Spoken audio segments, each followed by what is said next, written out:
I'm a professor of linguistics, and I also teach the East African language Swahili. My specialty these days is forensic linguistics, and that's almost entirely centered on English because we deal with issues of language as they get played out in the American legal system. Hofstra University is one of the few places in the world that has a concentrated effort of studying and expanding what's now been come to be called forensic linguistics. Forensic linguistics is taking a very well-established science, linguistics, perhaps not the best-known science in the world, and applying it to forensic problems, any issue of the law that deals with language. There are 3 programs in England as we speak now and 1 in Spain that give degrees in forensic linguistics, and Hofstra is the only one that I'm aware of in the United States. I think the most important thing that you learn in forensic linguistics or in any liberal arts is how to learn.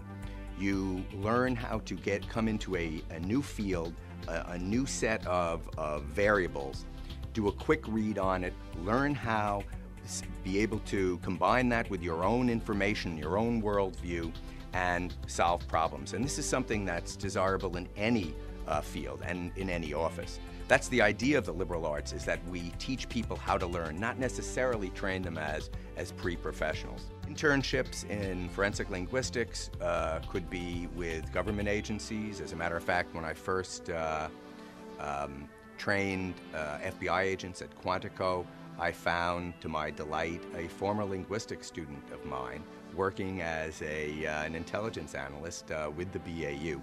The BAU are the people that I worked with. They're the ones that they have the TV show Criminal Minds about. They have internship programs, the FBI does. There are think tanks composed of former FBI or CIA agents. They sometimes have internships.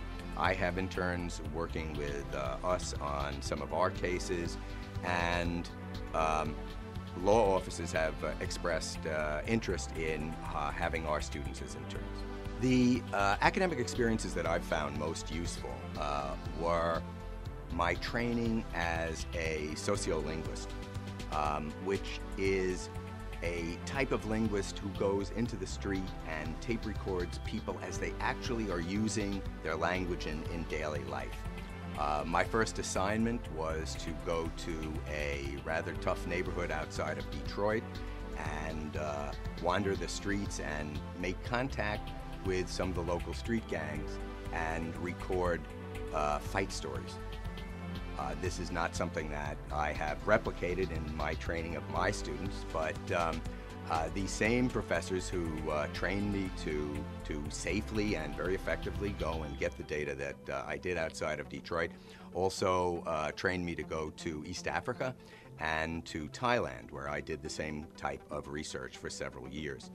Now, the import of such research is not only to learn about Thai or Swahili or the English that's spoken in the Detroit area, but to learn how language works and the kinds of interactions that people have with each other that can be explicated and understood better by an understanding of the different varieties of language that they use.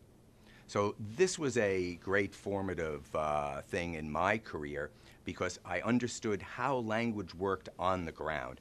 And that's part of the focus that we have in forensic linguistics.